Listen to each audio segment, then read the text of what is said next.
Betrayed by Rosie Lewis. Narrated by Geraldine Sharrock.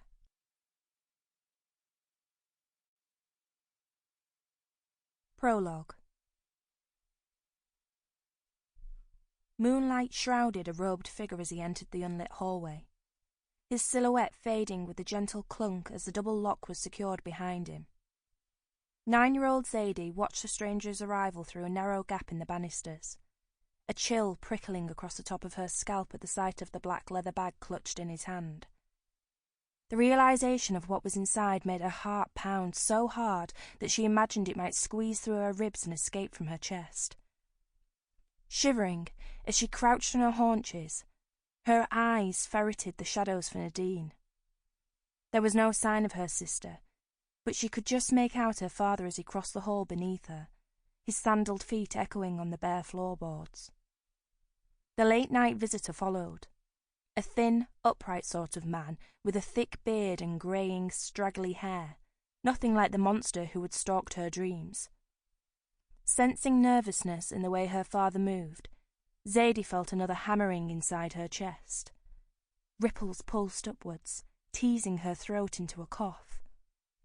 She clamped a hand over her mouth to muffle the sound, hardly able to believe that the rumours she had feared since she was a little girl were about to merge with reality. Her stomach lurched, bile fizzing at the back of her throat. Tempted to run directly back to her bedroom, she straightened and was about to turn when muffled sobs from the back room rooted her feet to the floor. "Please, Papa. I don't need an injection, please." Zadie squeezed her hands flat against her ears to try and block out her sister's pleading. Closing her eyes, she was gripped by the sudden image of a woman drifting through the air in front of her. As always, as soon as she tried to reach out for the comfort she knew she'd find there, the grainy presence vanished, sounds of a struggle from downstairs chasing it away.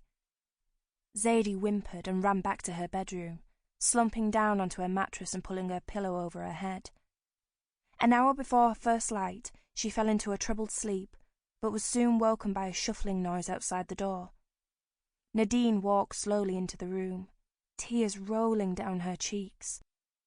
As the 12-year-old rolled tentatively into the bed opposite her own, her legs bound tightly together with bandages, Zadie could see telltale spots of red on the back of her sister's linen nightdress. Silently, she crossed the room, reaching out to stroke Nadine's back. Zadie sighed with relief as dawn approached, and the male members of the household left for morning prayers. Chapter 1. "Do you think she'll be like Phoebe was when she first came?" my son Jamie called out from his bedroom. I couldn't help but smile at the hesitancy in his tone as I swept from room to room, checking there were fresh towels in the bathroom and grabbing a floral duvet set from the airing cupboard. 9-year-old Phoebe had stayed with us for almost a year before moving on to a long-term carer.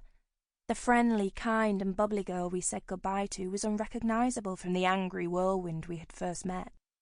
Our house seemed so much empty without her presence, and despite her leaving months earlier and other children staying with us meanwhile, we still missed her.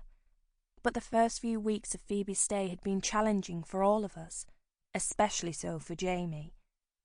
From the moment she arrived, Phoebe had fixated on him so that, whenever she was confused or upset, Jamie would be the one who would get a wet finger shoved into his ear or a plate thrown at him.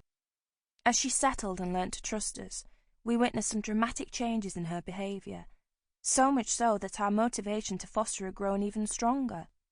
But the traumatic start had left Jamie chary of new arrivals. "No, I doubt it," I said, though my words sounded hollow. I actually had no idea what Zadie Hassan would be like.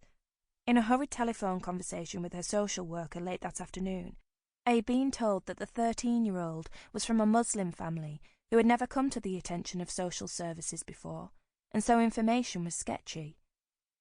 Of Asian heritage, Zadie had been found by 2 patrolling police officers early that morning, sheltering in a shop doorway in a central northern shopping centre.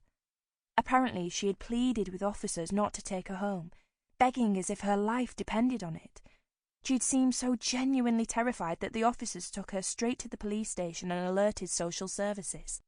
At 13, Sample complete. Ready to continue?